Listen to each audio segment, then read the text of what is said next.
Bon, ça va. Bonsoir à tous et merci d'être là. On va commencer sans attendre. Est-ce qu'on attend 58? Non, on n'attend pas. On commence. Les autres prendront en cours de route. Donc bonsoir à tous et merci d'être là.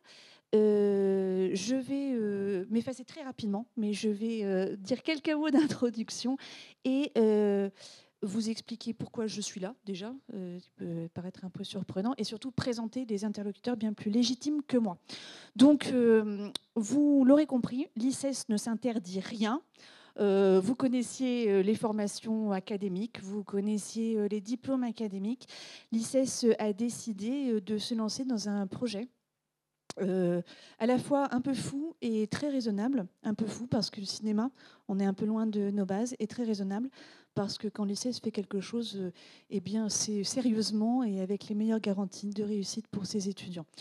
Nous allons vous présenter ce soir sous une forme un peu ludique. Il va y avoir un quiz, plein de choses et tout ça, vous allez voir. Ce qu'on va vous présenter, c'est le nouveau master conférence des grandes écoles ICES, le nouveau master 3S, voilà, qui est représenté ici modestement par moi et surtout par ma chère amie Julie Salmon qui va se présenter et par Charlie Venant-Cabasset qui fait partie de la première promotion de l'ICES. On va vous expliquer tout ça. Le master 3S, dis-le toi, scénario. Scénario, showrunning, storytelling. Et on n'avait pas de place pour le 4e S, mais spectacle vivant. Les Voilà. spectacles vivants. Donc là encore, on va vous en parler. C'est un master de la conférence des grandes écoles. Qu'est-ce que ça veut dire? Ça veut dire que ce n'est pas un master comme ceux que vous connaissez, une formation en 2 ans à Bac+3, mais c'est une formation diplômante en 1 an qui est ouverte aux étudiants qui sont déjà titulaires d'un master 2 ou d'un grade équivalent. Voilà. Donc pourquoi moi je suis là pour présenter tout ça, et aussi parce que je travaille avec Julie Salmon, son mari Cédric, et avec le Puy du Fou, qui est notre partenaire dans cette aventure, et je travaille moi sur le côté académique. On va vous expliquer tout ça, mais la particularité de cette formation, c'est que c'est une formation au métier que Julie vient de vous lister, mais appuyée sur un savoir universitaire et un savoir-faire universitaire que, très modestement, je représente avec mon collègue Guillaume Bernard, qui est dans l'amphi et qui enseigne également dans ce master. Voilà. Il est temps pour moi de laisser la parole à Julie Salmon, qui est donc la moitié d'une équipe, Julie et Cédric Salmon, mais Cédric, son mari, n'a pas pu être là ce soir, il est retenu ailleurs. Et Julie, je te laisse la parole en te remerciant beaucoup, beaucoup d'être là ce soir. Merci Laure. Au cas où vous n'avez pas compris, Laure est directrice du master scénario, showrunning, storytelling. Donc c'est mon autre moitié en fait. Cédric, mon mari, sera professeur. Alors, on a organisé ça sous forme d'un petit quiz pour savoir ce que ça intéresserait d'être scénariste, auteur, créateur de spectacles, créateur de, je ne sais pas, concept de game design pour les jeux vidéo, créateur de comment on pourrait dire, de storytelling politique ou pour des grandes marques de l'industrie. On pense surtout à des marques de luxe, des marques qui ont des projets, qui auraient besoin, entre guillemets, de gens qui savent scénariser des histoires. Bref, c'est dans l'air du temps. Donc, c'est vraiment un master qui va pouvoir avoir beaucoup de débouchés. Alors, on commence. Je vais me présenter rapidement. Donc, Julie Salmon, moi je suis responsable pédagogique de ce master, c'est-à-dire que je vais m'occuper du contenu. C'est effectivement moi qui a concocté le programme. Sur la base de quoi? De mon expérience de 15 ans en tant que scénariste et script doctor. Script doctor, je ne sais pas si vous connaissez ce mot, c'est le mot anglais pour dire consultant. En fait, on est consultant, on fait du conseil en scénario, c'est-à-dire qu'on va aider des auteurs, des producteurs à développer des projets, à aller au bout d'un scénario et éventuellement, parfois, sur des retours de rush, des problématiques de montage, on va pouvoir aider à recombiner le film pour donner un peu plus de sens ou pour améliorer le film. Voilà, donc c'est comme ça qu'on intervient. Moi, ça fait 15 ans que je fais ça chez iConcept, donc qui est ma société de conseil que j'ai montée avec mon mari, Cédric Salmon. Mes crédits, donc vous entendrez souvent ce mot-là, c'est qu'est-ce que vous avez qu'on a pu voir de vous, quels sont vos crédits. Mes crédits sont en série. J'ai écrit sur une série télévisée belge. Donc, à mon avis, vous n'avez pas pu la voir. Elle était sur BTV, à moins que vous ayez des chaînes belges, et diffusée après en replay sur Canal+ et sur C8, je crois. Enfin, Feu. Ça me donne aussi, sur les ateliers que nous faisons pour ma société et Concept, on a une quinzaine d'auteurs avec qui on travaille, que j'ai formés. Et je suis directrice d'atelier d'écriture, c'est-à-dire que c'est souvent moi qui va faire travailler ensemble des auteurs pour aboutir à plusieurs scénarios de série. Et pour que ces scénarios ne soient pas complètement différents les uns des autres, pour qu'il y ait une unité, il faut quelqu'un pour lisser et pour donner la même voix, que vous ayez l'impression que c'est la même personne qui a écrit. Et donc j'ai ce rôle au sein de ma société. Et donc pour le Master 3S, je ne me suis pas embêtée. J'ai repris notre méthodologie. On fait beaucoup de formations aussi. On intervient par exemple au CEA, qui est le Conservatoire d'écriture européen. On a fait beaucoup de formations dans des écoles de cinéma, ou pour des institutionnels, pour des programmes européens d'écriture. Donc c'est quelque chose qu'on connaît. Et donc on a injecté notre expérience au sein du MS3S pour faire un programme professionnalisant. Mais ça, je vous expliquerai ça un petit peu après. Voilà pour ma présentation. Je ne vais pas trop m'étendre. Si vous avez des questions, n'hésitez pas, ou peut-être on les garde pour la fin, c'est comme vous voulez. On enchaîne. Alors, première question. Lesquels de ces films récents avez-vous vu? Donc, première question.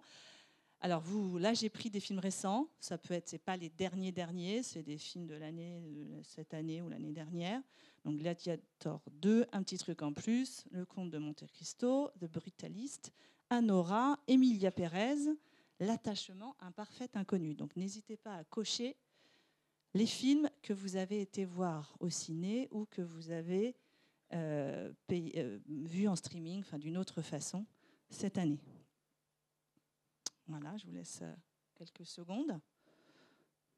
Alors, c'est bon? On va passer à la réponse. Donc, en fait, il n'y a pas de bonne ou mauvaise réponse. L'idée, c'est de savoir si vous êtes cinéphile ou pas. En gros, la question, c'est est-ce qu'il faut être cinéphile pour être un scénariste ou pas forcément, et qu'est-ce qu'il faut avoir vu, qu'est-ce qu'il ne faut pas avoir vu. Donc, est-ce que si j'ai vu tous les films de l'année, je vais pouvoir savoir écrire un film moi-même? À votre avis? Non. Alors, attendez, hop. Tout simplement parce que c'est pas parce qu'on est spectateur qu'on sait comment marche un film. C'est comme quand vous aimez, je ne sais pas moi, les voitures. Vous pouvez connaître toutes les caractéristiques techniques des voitures. Si vous n'avez jamais ouvert un capot et remplacé des bougies ou je ne sais quoi, vous ne savez pas vraiment comment ça marche. Et vous ne pouvez pas dire, si je mets ça à la place de ça, est-ce que ça fonctionne pareil? Est-ce que ça aura les mêmes performances, etc. etc. Scénariste, c'est pareil. C'est pas parce qu'on a vu des milliers de films qu'on est capable de savoir en fait les ingrédients essentiels qu'il faut pour faire un bon film. Et en plus, ça dépend des formats, parce qu'il y a les longs métrages, mais maintenant on a des séries de 90 minutes, des séries de 52 minutes, des séries de 26 minutes, des séries de 13 minutes, de 7 minutes, des courts métrages, des moyens métrages. Vous avez tout un tas des spectacles, des comédies musicales, du game design, des visual novels. Vous avez tout un tas de déclinaisons possibles de formats. Et bien évidemment, quand on est auteur et quand on veut faire ce métier, il faut savoir écrire pour ces formats. Alors c'est un peu bien sûr que le fait d'aimer le cinéma et le fait d'aller voir des films, ça vous donne envie d'en faire et ça vous permet aussi d'admirer le travail de certains grands maîtres du cinéma. Donc bien évidemment que c'est intéressant de voir des films. Mais là, je vous ai mis des films récents. Donc, quelque part, si on est cinéphile, je vous encourage plutôt à aller voir des films anciens. Parce que les films récents sont assez déconstruits et c'est quand même rare de trouver des structures vraiment très, très, très, très bonnes, très efficaces. Donc, quand vous avez vraiment des grands chefs-d'œuvre du cinéma, vous pouvez vous dire que voilà, c'est bien construit. Donc, on peut se servir de ça pour imiter. Mais ça a une limite, c'est-à-dire imiter sans comprendre. Parfois ça fonctionne, parfois ça ne fonctionne pas vraiment. Donc, par exemple, quand on écrit un film, on a le rôle ingrat, parce que le scénariste, en fait, il va essayer de trouver des choses que le spectateur ne va pas forcément retenir. D'accord ? Vous vous souvenez de quoi ? Vous vous souvenez d'un personnage, de ce qu'il a, de ses qualités, de certains dialogues, de certaines scènes, on va dire, cultes. Mais au fond, que fait, je ne sais pas, par exemple, si vous connaissez Breaking Bad, je prends des vieilles séries pour que voilà, tout le monde les connaisse, Breaking Bad, que fait Walter White tout au long de cette 6 saisons ? Qu'est-ce qu'il fait à chaque épisode ? Vraiment, qu'est-ce qu'il fait ? C'est quoi qu'est-ce qu'on le voit faire pendant 80% du temps ? Qu'est-ce qu'on le voit faire ? Ça, c'est un concept en scénario qu'on appelle, nous, chez iConcept, la tâche, c'est-à-dire l'activité du personnage. Okay ? Ce qu'on va le voir faire la majorité du temps et que les spectateurs ne vont pas voir, paradoxalement. Ils ne vont même pas comprendre. Ils vont juste retenir « Oh, bah Walter White, il vend de la meth pour payer les études de son fils et faire vivre sa famille quand il sera mort. » Non, pas vraiment, parce qu'en fait, avec ça, vous n'allez pas écrire 20 épisodes. Qu'est-ce qu'il fait Walter White, concrètement, pour un scénariste ? Il utilise ses compétences de chimiste pour fabriquer des choses, pour monter les échelons du crime. Donc, épisode 3, il va faire fondre un cadavre dans une baignoire avec des sels. Voilà. Épisode 5, il va essayer de faire sortir un ordinateur d'un scellé en utilisant un super aimant. Épisode 10, il va, je ne sais quoi faire avec ses compétences et son allié, le petit jeune avec qui qu'il a recruté pour l'aider dans sa tâche. Okay ? Donc ça, c'est la conceptualisation de la tâche de Walter White et c'est ce qu'on donne au scénariste pour écrire. On va lui expliquer quelle est la tâche du personnage et on va lui dire, vas-y, décline-moi en fonction des compétences du personnage ce qu'il pourrait faire à épisode 10, à épisode 15. C'est toujours un peu la même chose et c'est toujours un peu différent. C'est ça la série. Et ça, c'est ingrat. Voilà, vous ne le voyez pas tout le temps. Et bien évidemment, dans le master 3S, on va regarder sous le capot. Donc on va vous donner les techniques, toutes les techniques de tous les formats que nous, on a sélectionnés, qu'on sait qu'elles marchent, qui sont les meilleures techniques, puisqu'elles ont déjà été éprouvées par les grands maîtres du cinéma et de la série. On ne va pas réinventer la roue. On ne va pas vous dire, vous faites ce que vous voulez du moment que ça marche. Non, on va vous donner ces techniques. Vous allez les faire en étant suivi par un script doctor, c'est-à-dire moi et des gens de mon équipe, et vous aurez comme ça un niveau professionnel. Donc c'est ça, c'est une partie du travail, en tout cas, de scénariste. J'enchaîne. Alors, deuxième question. Parmi ces jeux, lequel choisiriez-vous pour passer le temps ? Ni oui ni non, cadavre exquis, sudoku, mots croisés, Mikado, le Go, le Tetris. Donc il n'y a pas de question piège, je répète, c'est vraiment qu'est-ce qui veut. Alors j'ai pas mis réussite, mais je sais que c'est un grand pourvoyeur de passe-temps. Mais naturellement, vers quelle occupation, quand vous n'avez rien à faire, quand vous avez un petit moment, quel jeu vous feriez le plus volontiers ? Alors, pourquoi je pose ces questions ? Alors, si vous avez coché Sudoku, Go et Tetris, vous vous mettez 10 points. Alors, dans la question précédente, si vous aviez plus de 3 réponses, vous mettiez 1 point. Et si vous en avez moins de 3, vous mettiez 10 points. OK ? Donc là, si vous avez coché Sudoku, Go et Tetris, un des 3, vous vous mettez 10 points. Le reste est 1 point. Pourquoi je vous pose la question ? Toujours pareil. On aurait tendance à croire que les scénaristes sont des littéraires, sont des gens qui aiment parler des personnages, de leur vie, de faire des belles phrases avec des beaux mots. Pas du tout. Être scénariste, comme disait David Chase, donc David Chase, c'est le showrunner des Sopranos, pour qui ça parle un peu. Les Sopranos, une série américaine des années 2010, c'est le parrain en série. Ça vous parle ? Non, c'était sur HBO, c'était la grande période des séries.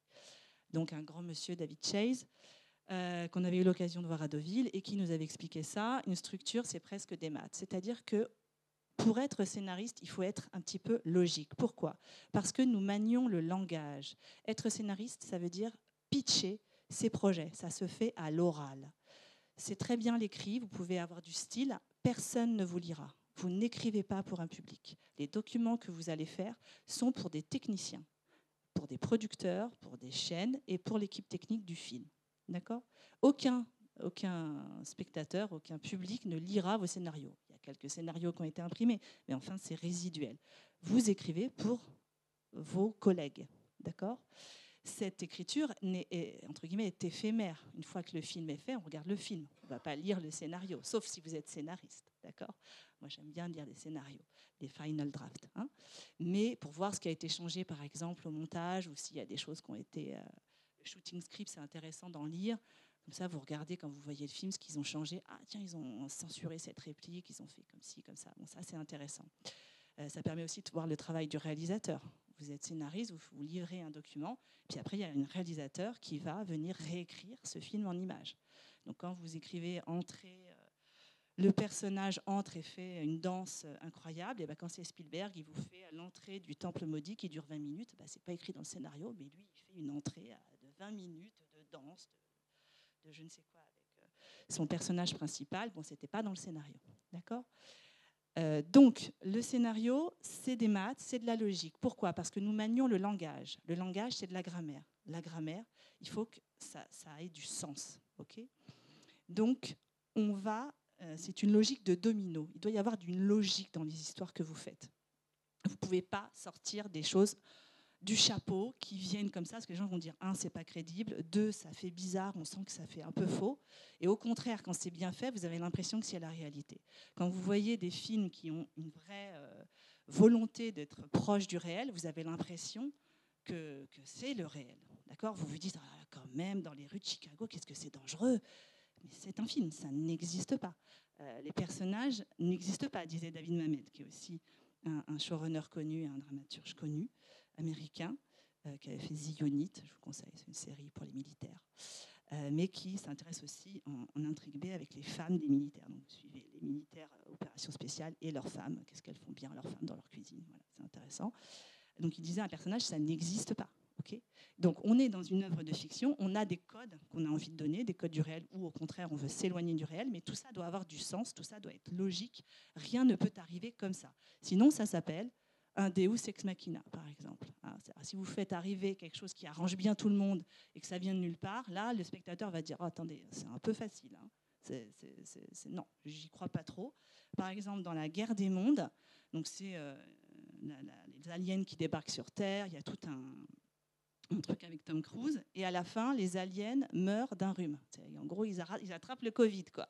Donc, en fait, tout le film ne sert à rien. C'est-à-dire, Tom Cruise ou pas Tom Cruise, à la fin, de toute façon, tout le monde meurt du rhume. Donc, toute l'histoire qu'on vous a racontée avant s'écroule un petit peu. Donc, voilà. Donc, ce genre de petite, on va dire, galipette intellectuelle, ça a ses limites. Voilà. Donc, quand on est scénariste, on fait attention à ce qu'on marque et on essaye d'avoir du sens. Le sens, c'est quand même ce qui est recherché. Et deuxième chose que je voulais dire, c'est que ça se passe à l'oral.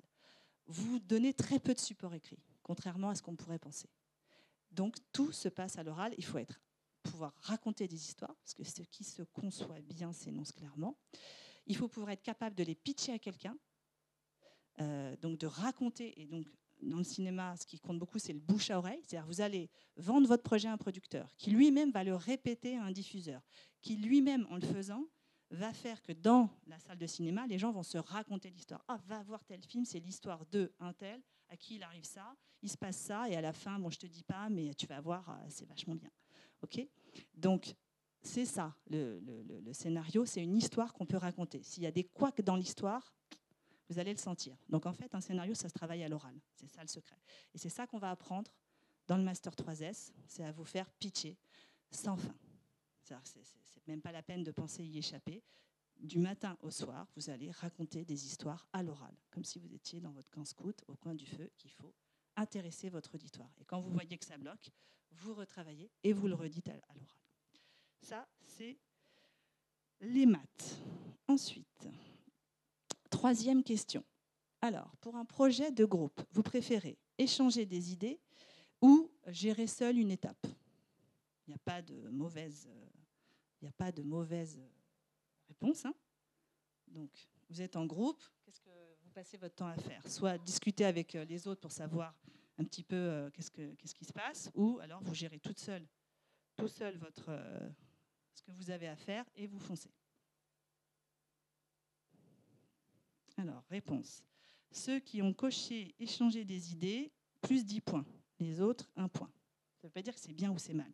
Ça veut juste dire que soit vous êtes prêt, entre guillemets, à travailler en groupe, ou vous aimez être seul et vous pensez que scénariste, c'est être tout seul dans un appartement au bord de la mer et écrire voilà, selon votre inspiration. Ça, c'est romancier. Ce n'est pas scénariste. Scénariste, le scénariste, il ne travaille pas seul. Parce que si vous travaillez seul, vous avez beaucoup de chances de ne pas travailler du tout, en fait. Déjà, d'une part, parce que c'est un travail collectif, le scénario.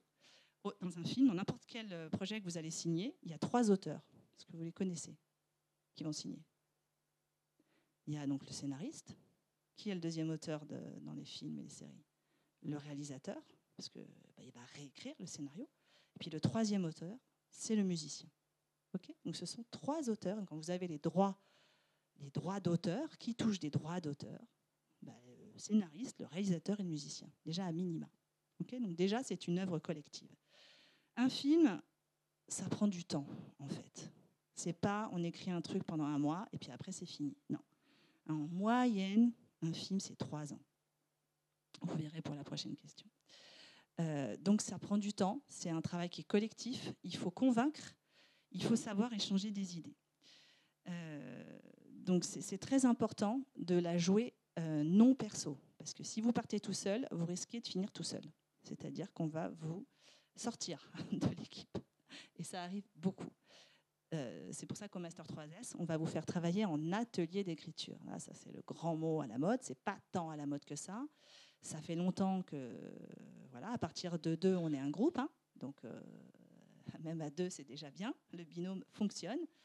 Souvent, les auteurs, en plus, n'aiment pas être tout seuls. Donc, ils aiment bien être à 2 parce que ça permet d'échanger, d'avoir un retour sur ce qu'on est en train de faire et de ne pas foncer tout seul dans le mur en pitchant à sa mère qui va forcément trouver ça très bien.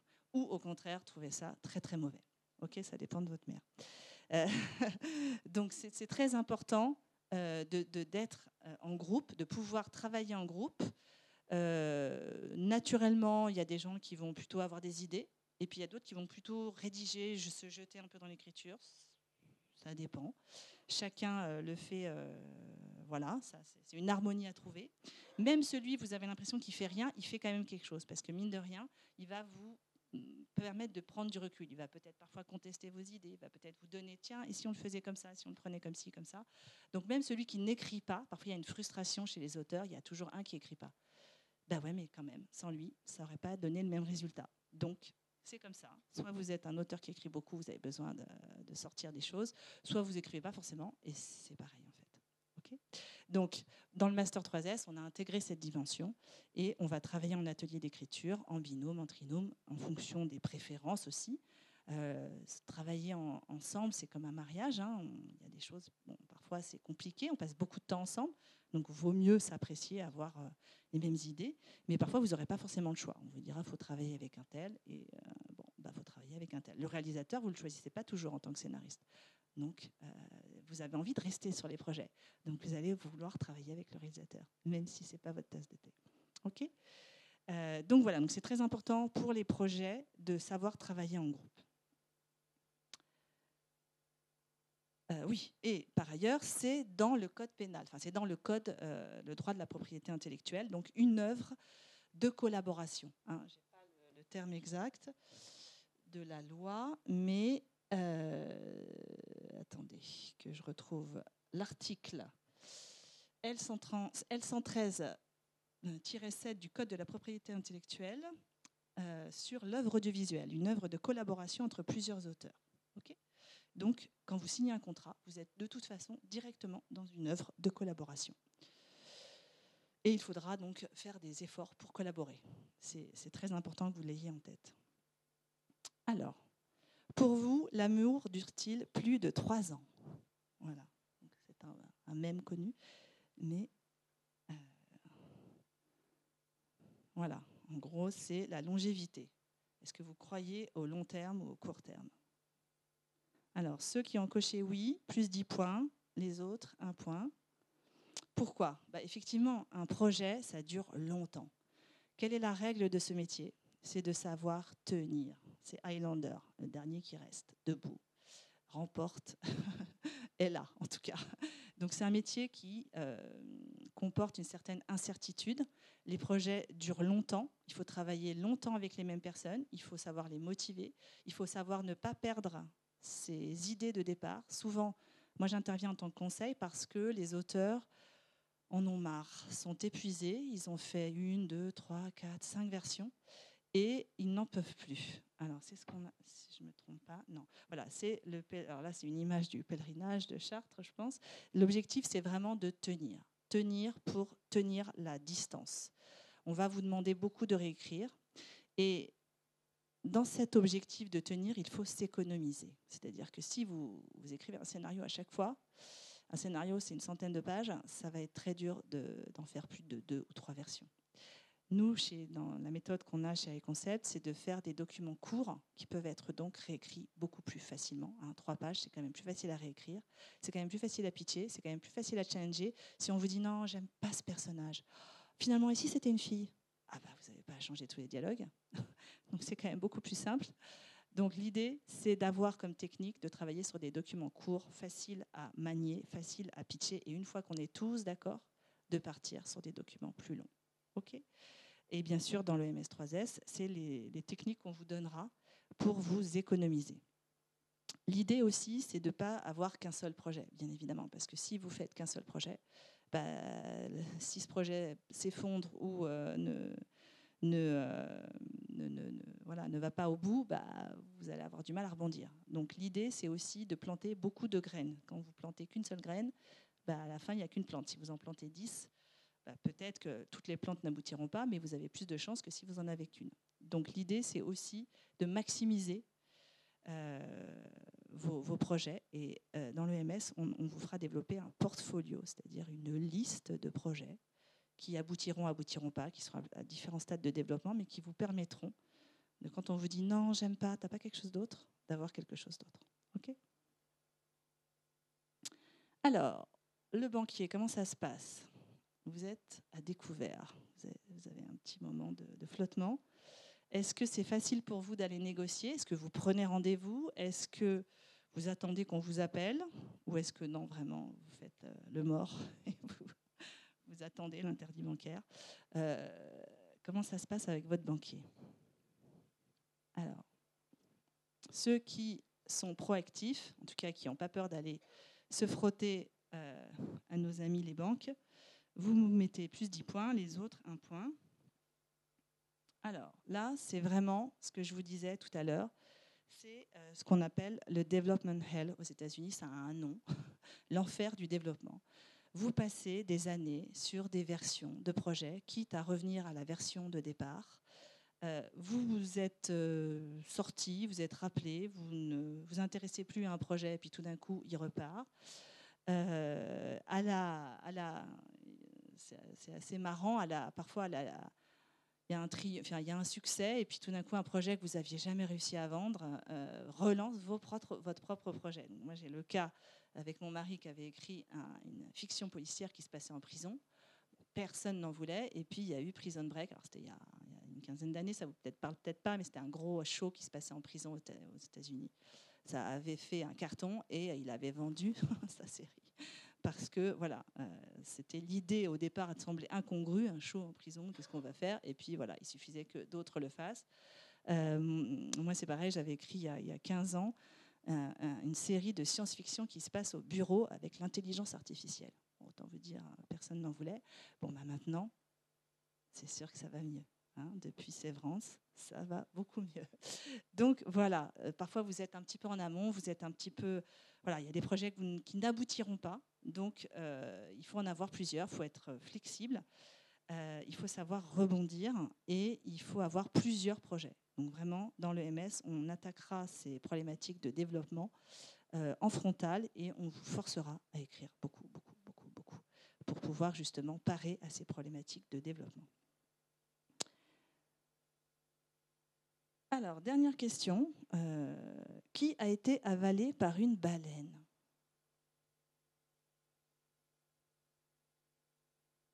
Alors, Capitaine Nemo, Pinocchio, Jonas, Geppetto, Marin ou dingo?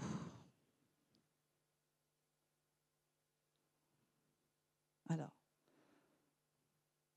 selon vous, qui a été avalé par une baleine?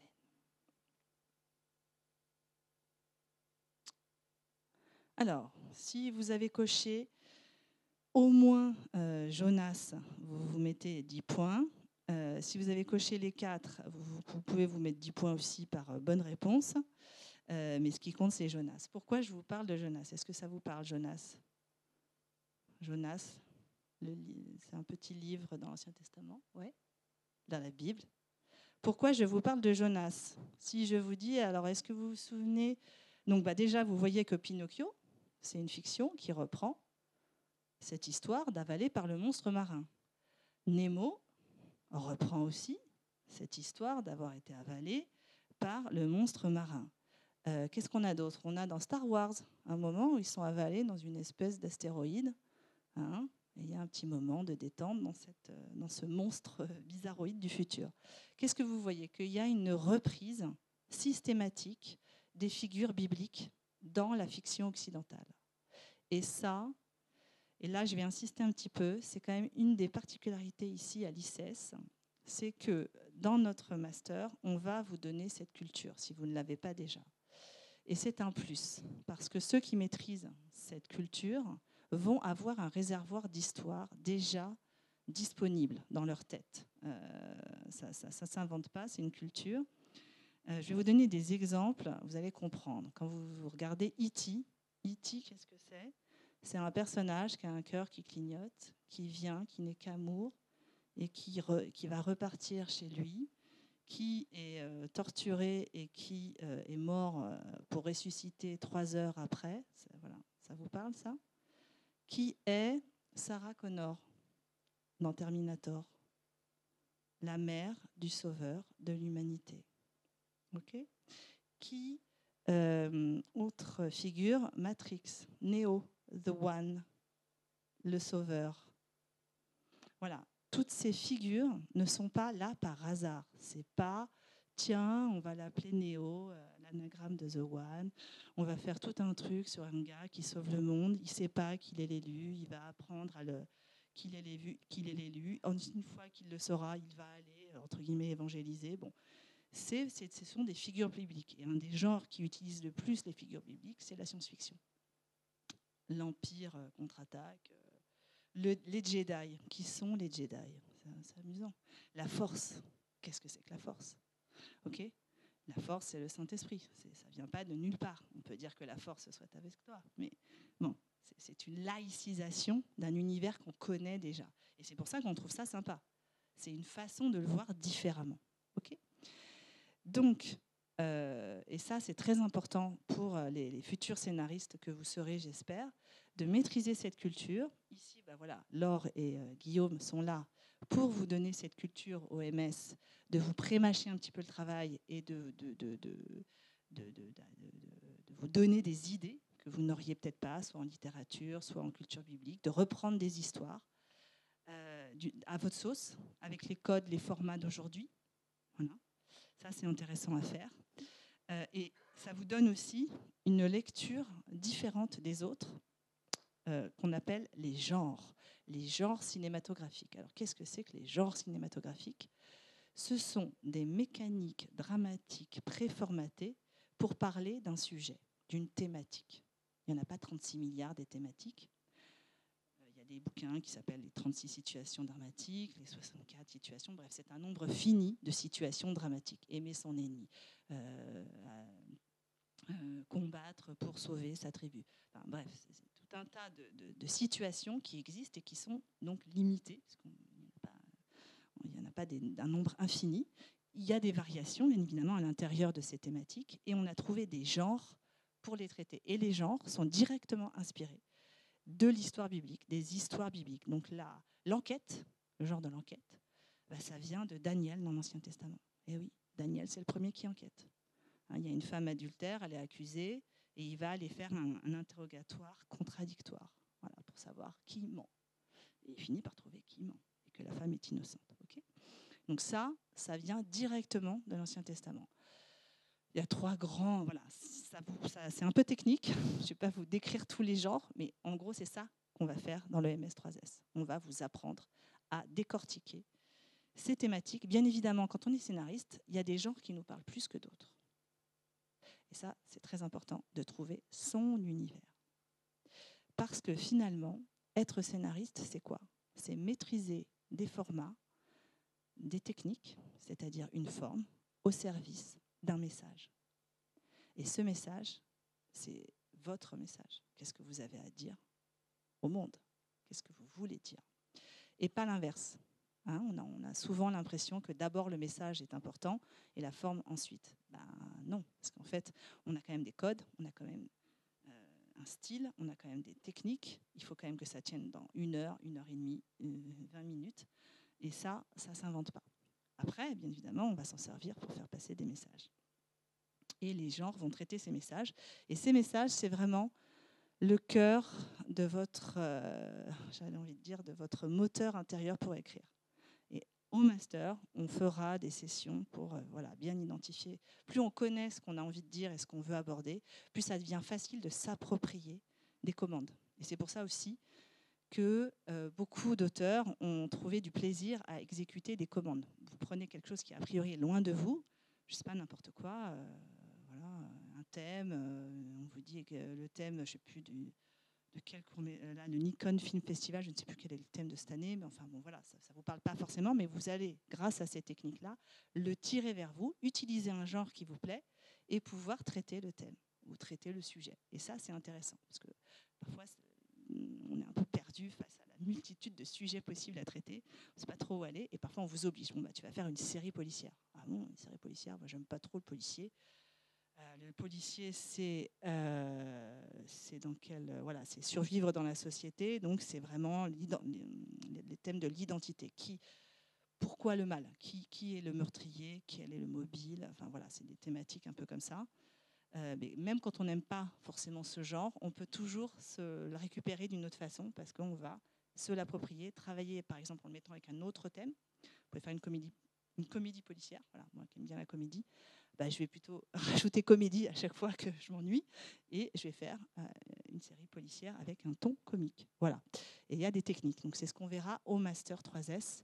On développera ça bien évidemment. Et ça, c'est le socle de l'enseignement. Et ça, il n'y a pas beaucoup de monde qui l'ont. Voilà. Ça, il n'y a pas beaucoup de scénaristes qui sont conscients de ça. Parfois, ils imitent. Parfois, ils font toujours la même chose et ils se disent j'ai bien vu que dans un film policier, il y a toujours un moment où il y a un interrogatoire. Mais parfois, ils oublient qu'il y a d'autres scènes et que ça tourne un peu en rond. Où sont les fausses pistes? Quelle est l'histoire du crime? Quelle est finalement la raison de tout ça? Et nous, on va aller travailler un petit peu dans le moteur. Et ça, les genres, c'est vraiment intéressant. Et c'est un peu ce que font les pros. Voilà. Et ça vous donnera des clés aussi pour parler avec tout le monde. Parce que les scénaristes, certains ont des techniques qu'ils préfèrent. Alors vous allez tomber sur un gars qui va vous dire à moi, je fais que Troubi, l'autre que je fais que Maki, je fais que telle dramaturge, Linda Seger, enfin tout. Il y a 10 milliards de méthodes et c'est difficile de s'y retrouver. Et nous, on va, grâce à des techniques assez simples, vous permettre de faire le tri et de pouvoir parler à tout le monde.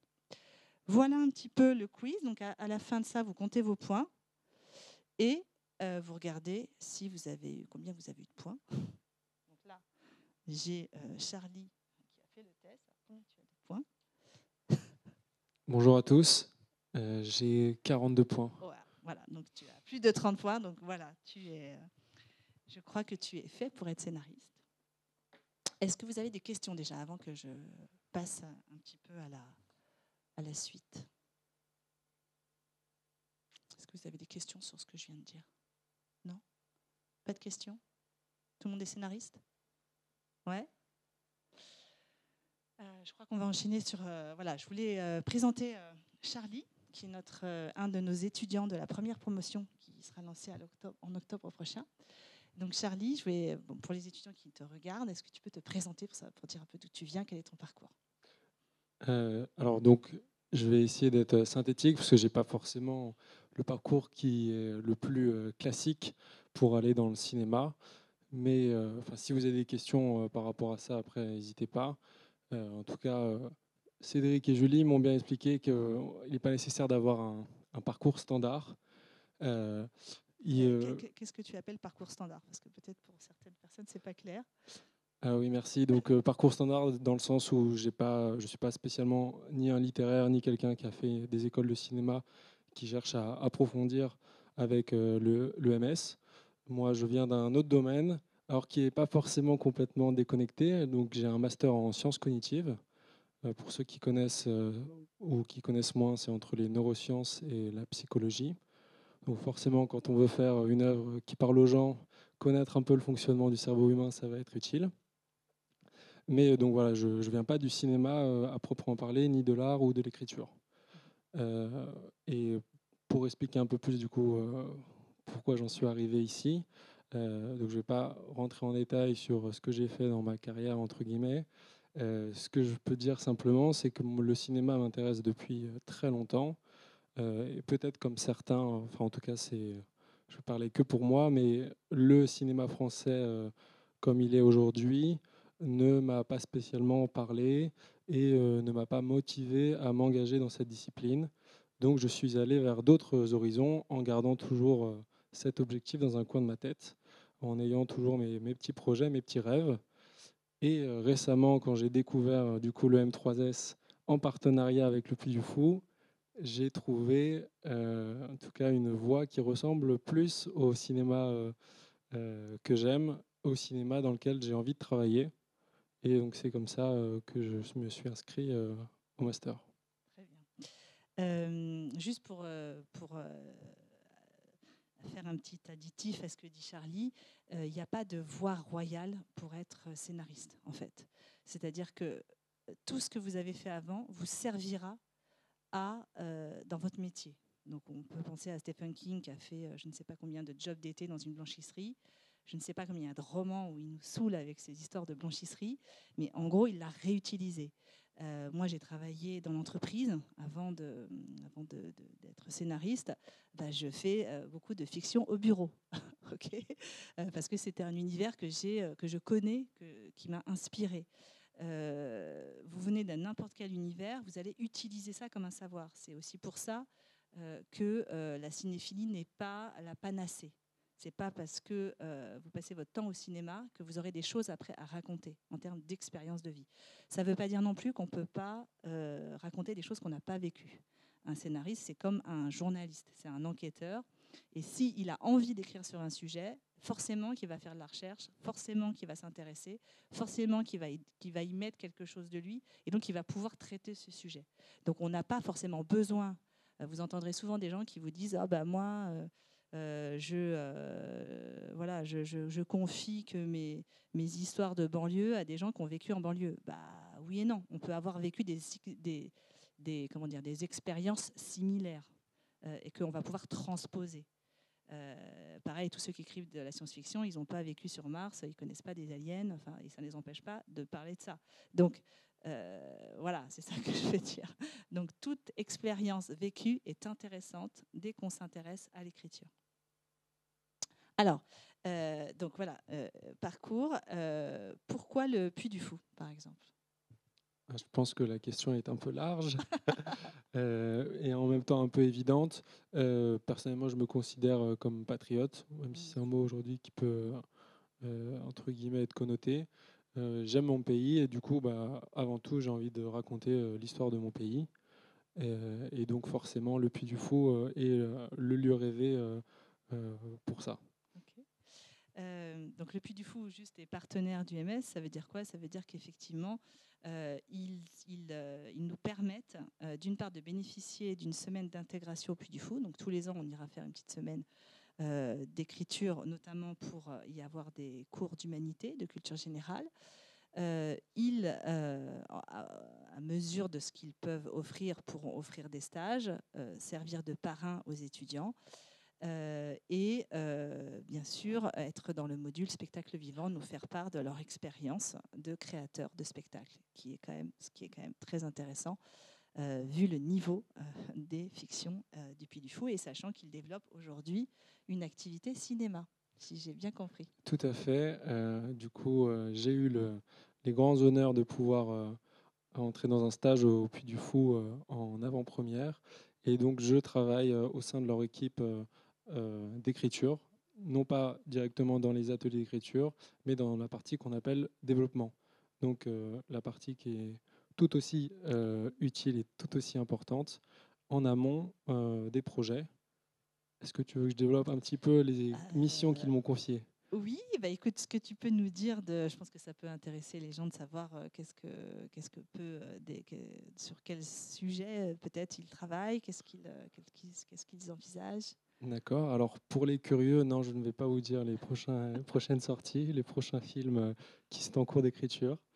Je pense que vous vous doutez quand même du thème sur lequel ils vont porter. Maintenant, donc, concrètement, moi, la partie sur laquelle je travaille, comme je vous dis, le développement, ça peut paraître un peu large, un peu abstrait. Il y a deux piliers principaux. Le premier, pardon, c'est la documentation. Donc, si on veut faire un film qui soit historique ou non, il faut faire un certain nombre de documentations pour avoir des éléments nécessaires à écrire le film, et deux, pour avoir une certaine fiabilité, une certaine fidélité par rapport au sujet qu'on veut traiter. Donc, je pense que tout ça, ça vous paraît évident, mais vous allez voir que ce n'est pas si facile en réalité. Il faut avoir un peu deux aspects pour faire simple à prendre en compte. C'est qu'un, il faut être capable de synthétiser les grandes lignes d'une époque, d'un thème, pour avoir vraiment une compréhension des enjeux de la situation, des tenants, des aboutissants.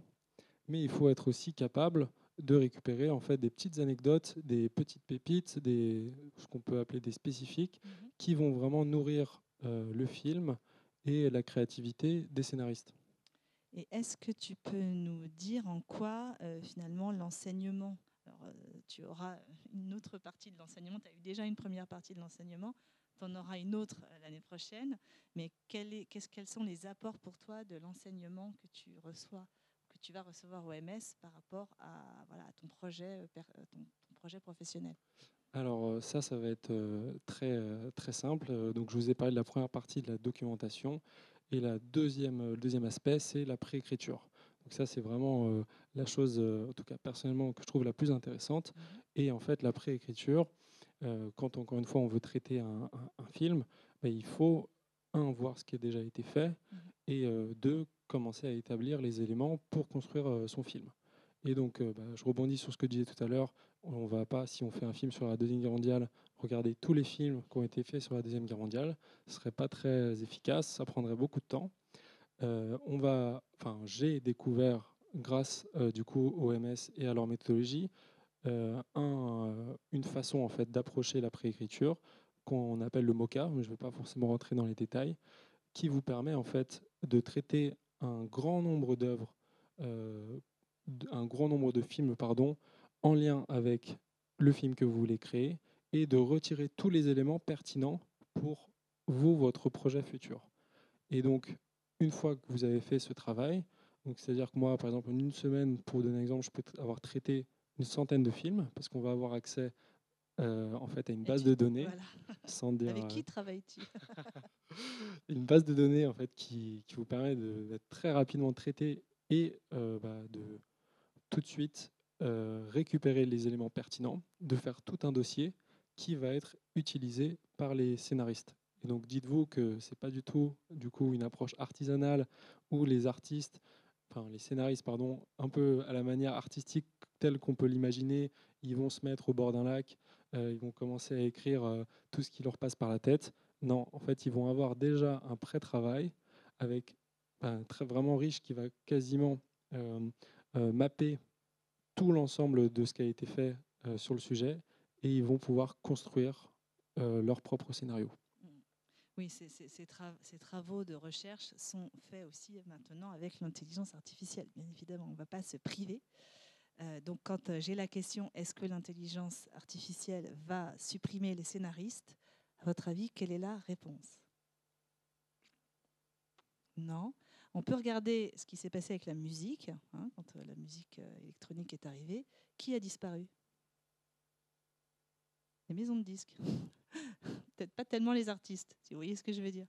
Pourquoi? Parce que en fait, à partir du moment où vous intégrez des fonctions, il y aura toujours besoin d'un humain derrière la machine, même si la machine va faire, et la machine fait de la musique au kilomètre, fait des choses parfois impressionnantes, mais ce n'est pas forcément satisfaisant en termes d'art. Et de toute façon, la législation est en train d'évoluer à grands pas, et aujourd'hui, dans tous les contrats d'auteur, vous aurez des limites d'utilisation d'intelligence artificielle, et vous devrez dire comment vous l'avez utilisée. Okay, et en plus, on peut savoir maintenant, enfin, même dans tous les travaux de thèse que vous allez avoir, on peut vérifier si vous avez utilisé l'intelligence artificielle ou pas, parce que les intelligences artificielles se reconnaissent entre elles. Donc, c'est un super outil pour gagner du temps, mais attention, sur les œuvres de création, elle ne pourra pas faire à votre place. Voilà, au grand désespoir de certains producteurs, mais c'est comme ça. Oui. Qu'est-ce que je voulais te dire? Du coup, tu peux pas nous dire ce que tu sur les projets sur lesquels tu travailles? Non, j'insiste. Voilà. Dernière peut-être question. Quel est ton projet professionnel et qu'est-ce que tu penses que ce master va t'apporter? Alors moi, concrètement, mon objectif à terme, c'est d'être réalisateur. Mais je personnellement pense que pour être un bon réalisateur, il faut être un bon scénariste. Donc mon premier objectif est d'être un bon scénariste. Et donc le MS3S va clairement m'apporter tous les outils dont j'ai besoin pour être non pas formé, comme je disais, à la méthode artisanale qui peut satisfaire certains, mais personnellement qui ne satisfait pas. C'est vraiment la méthodologie industrielle. Alors j'espère que ce n'est pas un mot qui fait peur à certains ou qui est connoté. C'est vraiment méthodologie industrielle au sens noble, ce qui permet de créer beaucoup et fiable, de manière fiable. Pardon. Donc moi, c'est vraiment cette approche qui m'a conquise. C'est en fait, je vais pas, comment dire, aller je vais essayer de trouver une image. C'est-à-dire que si je veux arriver à un endroit, je vais pas y aller à pied et voir si quelqu'un peut m'emmener au passage, si on peut me faire, si je peux faire du stop. Non, je vais construire un véhicule pour y aller de manière fiable. Et avec le MS3S, moi, mon objectif, c'est de créer une fusée pour, pour vraiment avoir un impact dans le cinéma français. Très bien. Voilà. Bah, super. Merci beaucoup, Charlie. Merci à toi. Voilà, je pense que c'est bien. Si vous avez des questions, non, toujours pas. Pas de questions. Je pense qu'on peut arrêter là. À moins que, voilà. Profitez-en, c'est le moment.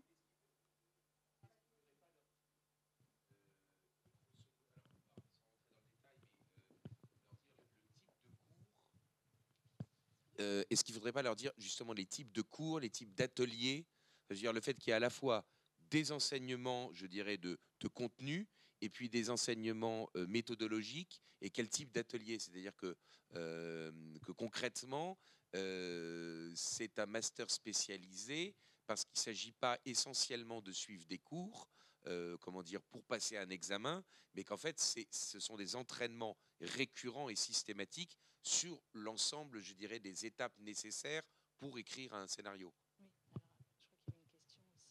Alors, juste, je vais répondre brièvement.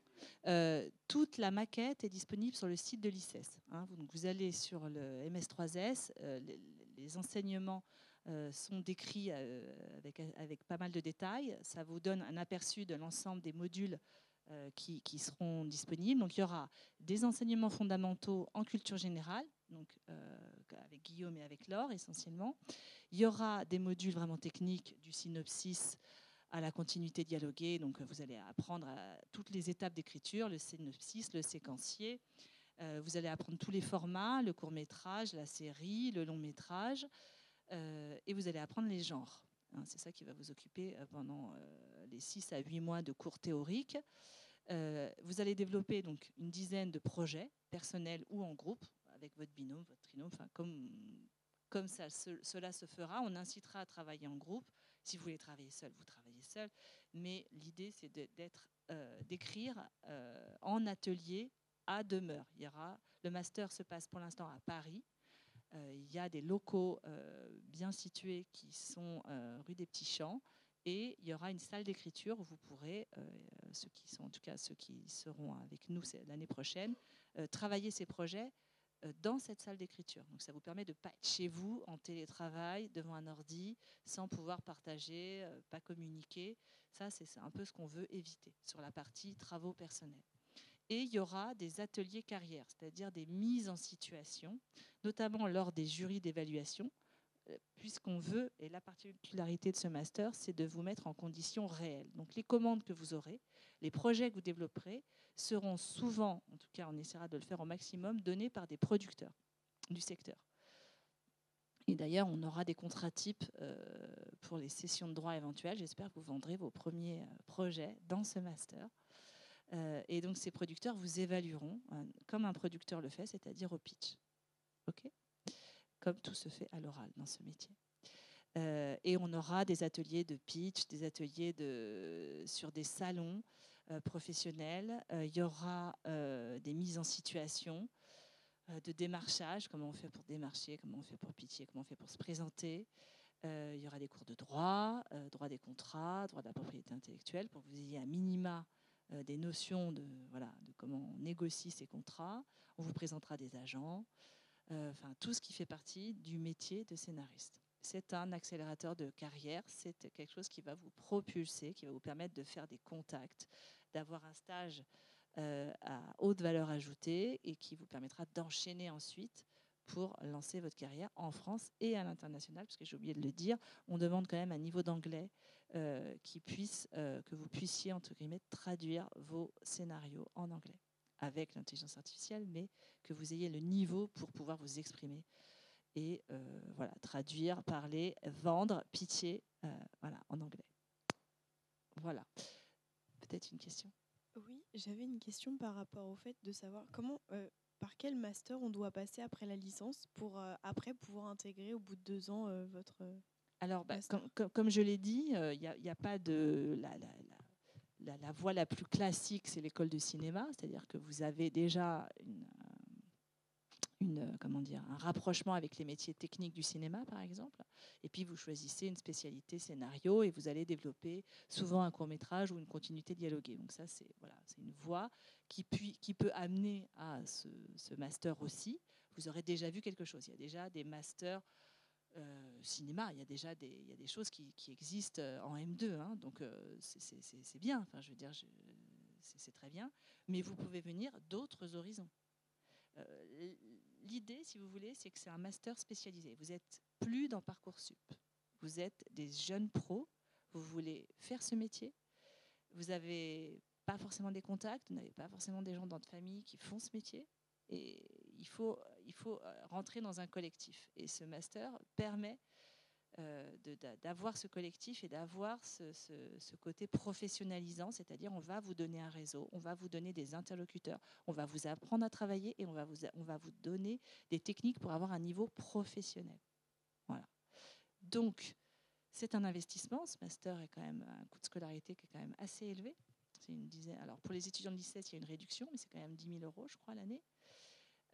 Donc, c'est pas anodin. Ça veut dire qu'on cherche des gens qui veulent faire ce métier. Si vous faites ce master, c'est que vous voulez faire ce métier. Vous n'allez pas changer d'avis en disant finalement, j'avais une anecdote, j'avais un producteur qui était arrivé une fois dans un rendez-vous complètement dépité. Il avait passé, 2 ans sur un court-métrage et le type, il était venu lui dire finalement, je vais faire apiculteur. D'accord. Donc, il abandonnait le court-métrage. Tu prends 2 ans pour avoir des financements. Et voilà, ça arrive, mais bon, voilà, c'est vraiment pas ce que je vous souhaite. Donc, si vraiment vous venez pour faire ce master, c'est que vous voulez être scénariste, vous voulez travailler, je sais pas moi, faire du storytelling, voilà, pour des marques. Voilà, vous voulez créer des spectacles, vous voulez, voilà, c'est ça que vous voulez faire, quoi. Donc après, moi, je veux un M2 entre guillemets. Peu importe, si vous n'avez pas de connaissances, on vous les donnera. Donc moi, je préfère quelqu'un qui n'a pas trop de connaissances pour pas avoir à déconstruire ce qu'il a déjà appris et à lui dire je te conseille plutôt cette technique plutôt que de faire cette technique. voilà, c'est plus simple. C'est bien si la personne a des connaissances et qu'elle veut les parfaire. C'est très bien si elle n'en a pas aussi. Puisque de toute façon, ce master va remplir la case technique. Vous avez 6 à 8 mois de modules théoriques assez denses où on va vous farcir la tête avec des techniques. Donc, vous allez les apprendre. Et ça suffit. Je veux dire, Orson Welles, il a appris le cinéma en une demi-journée avec son chef-op qui lui a expliqué ce que c'était. Le cinéma, l'écriture, c'est le seul art qui se nourrit des autres arts. D'accord ? Il faut avoir des connaissances en peinture, en bande dessinée, en architecture, en musique. Enfin, c'est un art qui mêle d'autres arts. La seule chose qui est, entre guillemets, spécifique au cinéma, c'est le montage. Cette capacité d'associer des plans et de donner du sens. Si je vous mets quelqu'un une image de gâteau, vous allez naturellement mettre du sens que la personne a faim, veut manger un gâteau. Okay ? Mais en soi, non. D'accord ? Ça, c'est le cinéma. Donc, on va vous donner des enseignements fondamentaux avec la particularité qu'a l'ICES. On va rajouter des humanités, de la culture générale pour vous donner encore plus de matière, ce que ne font pas les autres écoles. Et c'est un master spécialisé, c'est-à-dire c'est vraiment, j'insiste, c'est pas une école de cinéma. Là, on est vraiment, c'est l'équivalent du MBA, mais pour les jeunes pros, pour des gens qui n'ont pas forcément fait 10 ans d'expérience professionnelle ou 5 ans d'expérience professionnelle. Vous pouvez le faire après le M2, c'est ça que je veux dire. Mais c'est vraiment un format particulier avec des contraintes, et c'est pour ça qu'on a le label conférence des grandes écoles. C'est-à-dire que j'ai un nombre d'heures à respecter pour l'année, j'ai un nombre d'intervenants, j'ai le stage obligatoire et une thèse de fin d'études qui sera pour le master une continuité dialoguée, c'est-à-dire un exercice d'écriture supervisé par un professionnel.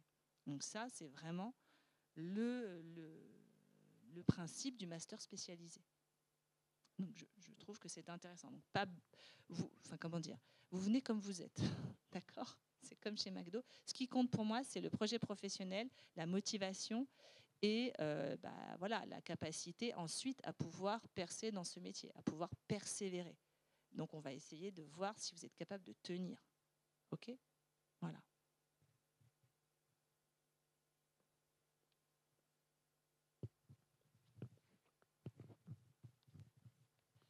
Bonsoir, merci pour votre intervention. J'avais juste une question par rapport à tout ce qui est imaginaire de la personne, imaginaire du scénariste. Oui. Dans quelle mesure, dans votre master spécialisé, vous valorisez l'imagination personnelle en rapport avec le marché ? Par exemple, si le marché aime beaucoup les histoires de police, dans quelle mesure vous allez valoriser les histoires qui n'ont rien à voir, comme la science-fiction, par exemple ?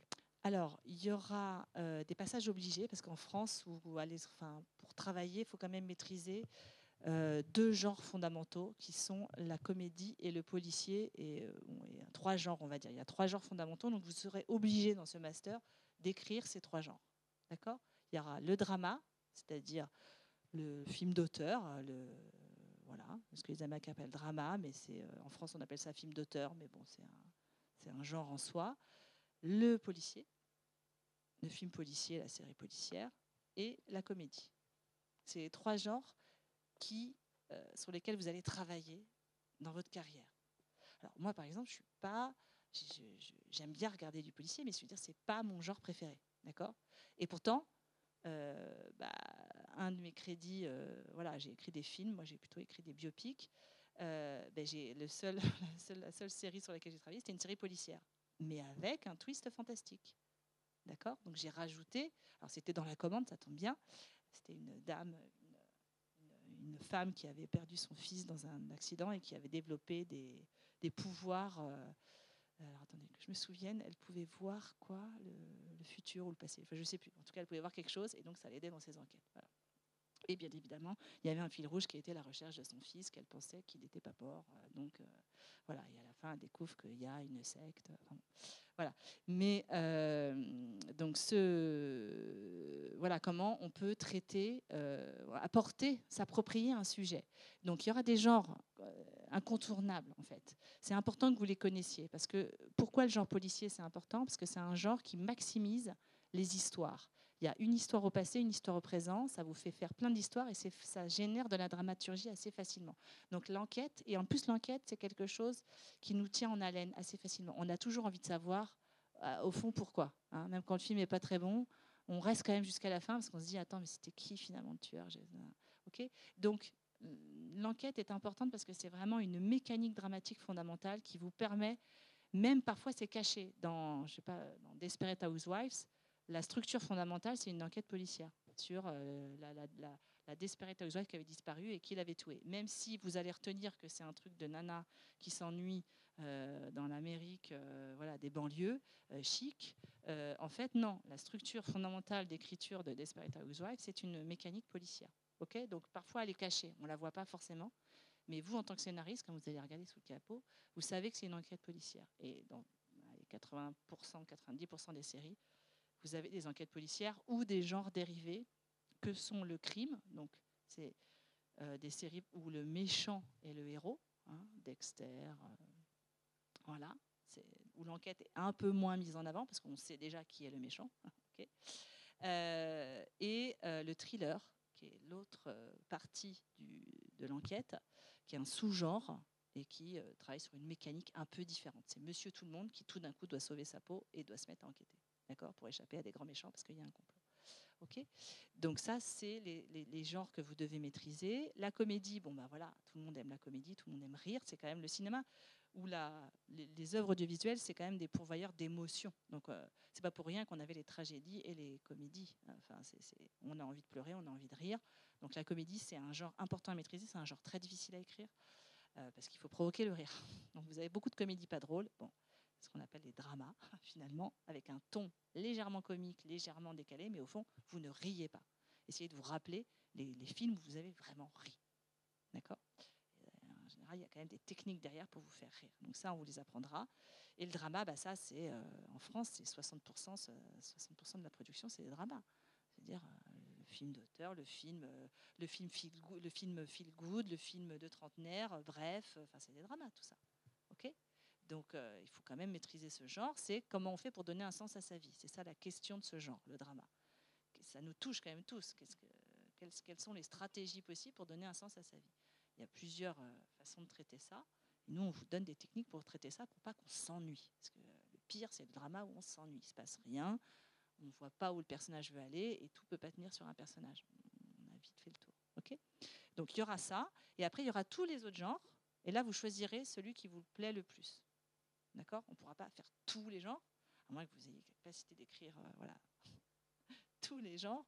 Mais voilà, vous en choisirez un autre à votre convenance. Donc, horreur, science-fiction, je ne sais quoi, fantasy, fantastique, conte de fées. Vous les verrez tous, il y en a 18, vous les verrez tous et vous choisirez légal drama, film d'avocat, film de procès, ce que vous voulez, film de sport, c'est un sous-genre, voilà, le film d'action, bien évidemment. Donc ça, vous choisirez après en fonction de vos goûts. Mais l'imaginaire, vous pouvez l'injecter à tous les niveaux de vos travaux, puisque l'idée, c'est de s'approprier un sujet.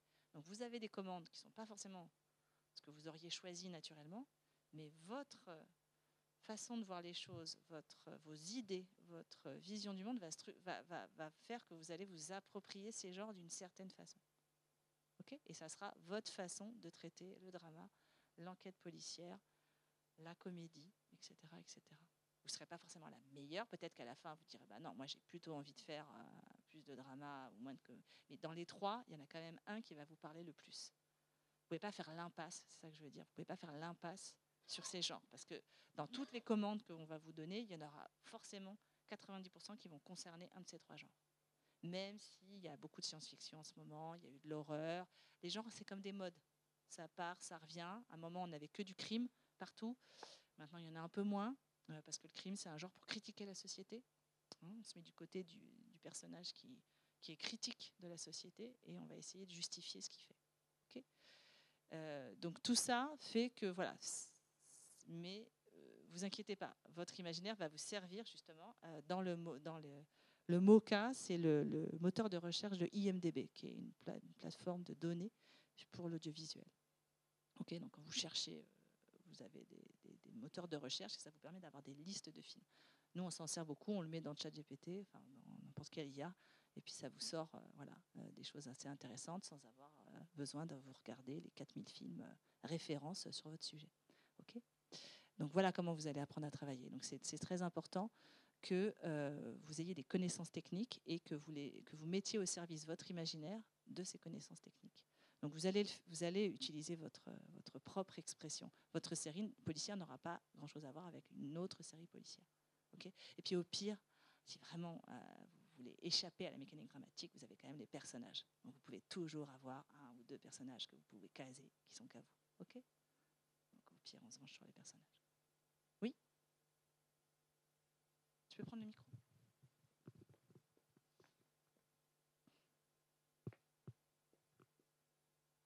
Alors, je reviens sur ce que vous disiez tout à l'heure au niveau de la structure.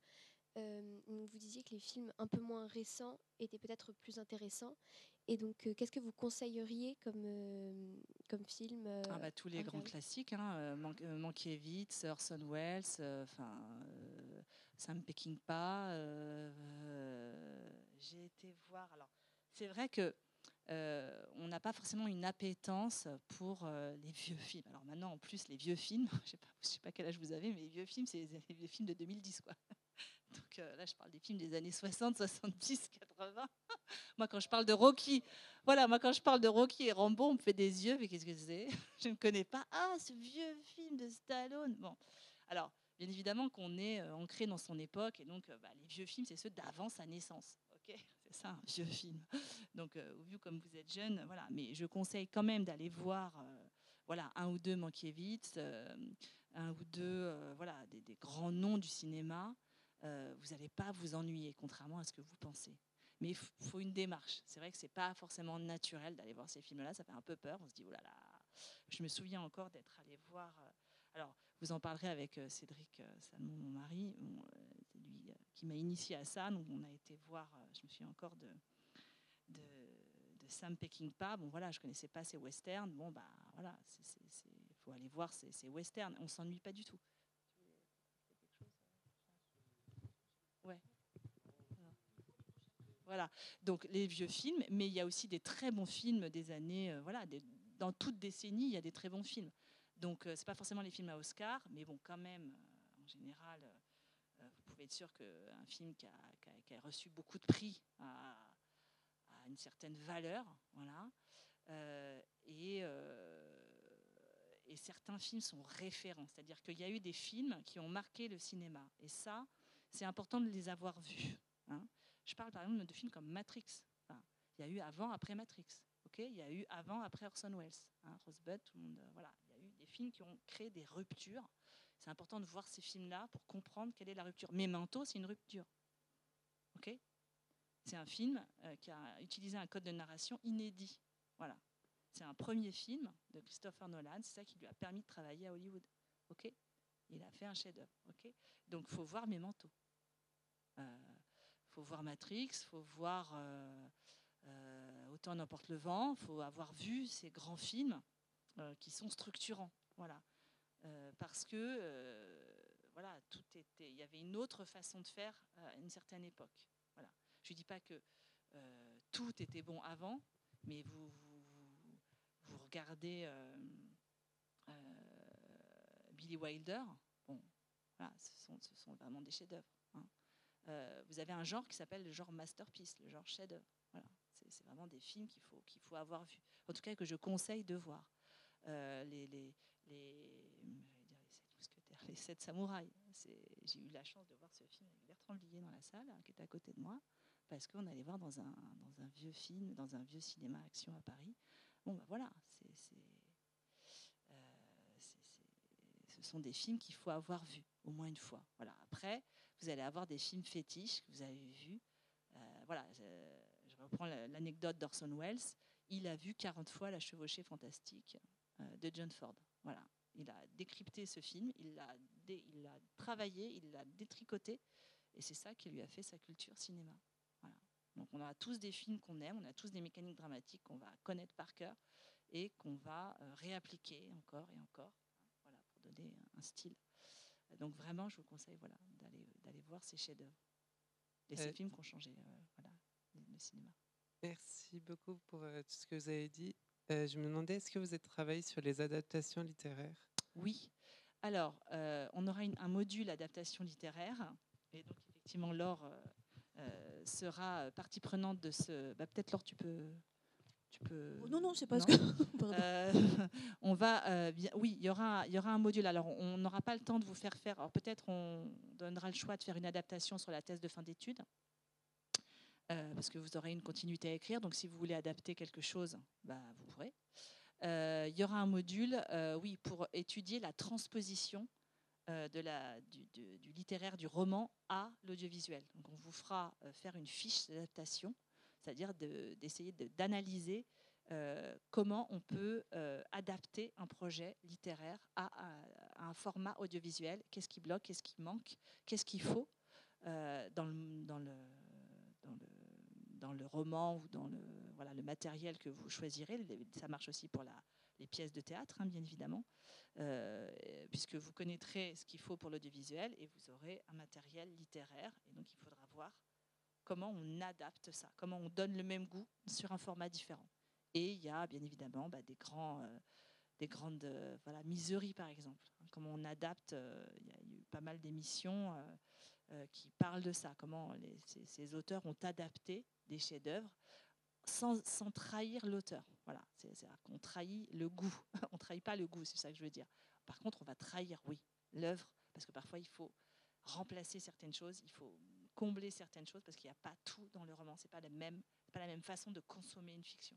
Donc, le travail du scénariste, c'est de faire en sorte qu'il va donner le même goût entre le film et le livre, par exemple, mais en adaptant. Voilà. En essayant de donner le même ressenti, les mêmes émotions, mais en ayant parfois fait ce travail de l'ombre que le spectateur ne verra pas, mais en ayant peut-être parfois créé une tâche, parfois créé un personnage pour aider à faire passer certaines choses, etc. Tout en gardant bien évidemment le cœur du projet audiovisuel. Mais quand vous avez Lego à adapter, voilà, qu'est-ce qu'on fait? Barbie. Voilà, vous avez des jeux, vous avez des personnages, c'est un travail de scénariste. Il y a des techniques. Merci Julie, mais simplement si j'ai pas répondu, et c'est Julie qui répond, ça veut dire quelque chose parce que ces cours sur l'adaptation des œuvres littéraires seront bien faits par Julie et son équipe et pas par un professeur de littérature justement, puisque c'est pas du tout, moi je sais absolument pas comment on adapte. Je peux vous parler d'une œuvre littéraire, c'est mon métier, mais je sais absolument pas mais Julie ça sait le faire. Donc je voulais ajouter ce petit point-là, notre travail aux universitaires purs, donc avec Guillaume et moi notamment, hein, ce sera de vous apporter des contenus. Donc on aura un rôle assez modeste dans le master, mais qui sera important quand même, parce qu'il visera à vous apporter des contenus qu'on a sélectionnés dans le domaine historique ou dans mon cas dans le domaine littéraire. On travaillera avec 2 ou 3 autres collègues aussi pour d'autres domaines. Voilà, la théologie, même un peu l'économie, l'histoire de l'Église, enfin des choses qu'on n'irait pas forcément chercher, c'est de vous apporter des contenus originaux.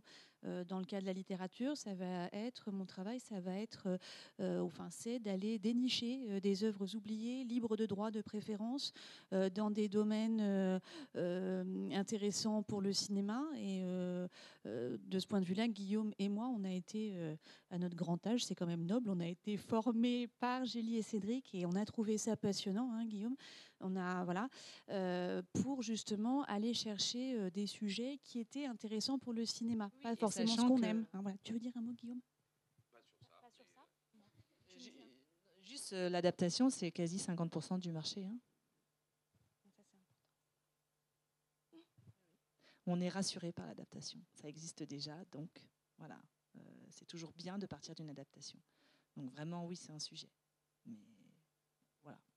Voilà. Et l'autre point peut-être aussi sur lequel on peut rebondir, c'est la question de Chloé tout à l'heure. Qu'est-ce qu'il faut faire comme master pour arriver sur l'EMS? Un master disciplinaire est une très bonne porte d'entrée. Un master d'histoire, si vous êtes historien, d'histoire vivante, si vous êtes à l'ICES. Un master de lettres, ici ou ailleurs. Un master d'édition, je dirais un master disciplinaire ou un master pré-professionnalisant, c'est très bien. Et comme le disait Julie, on aura moins de choses à déconstruire quand vous arriverez, si vous passez par un master qui vous apporte du contenu. Plutôt que des techniques que vous trouverez de toute façon dans l'EMS. Voilà. Avez-vous d'autres questions? Non ?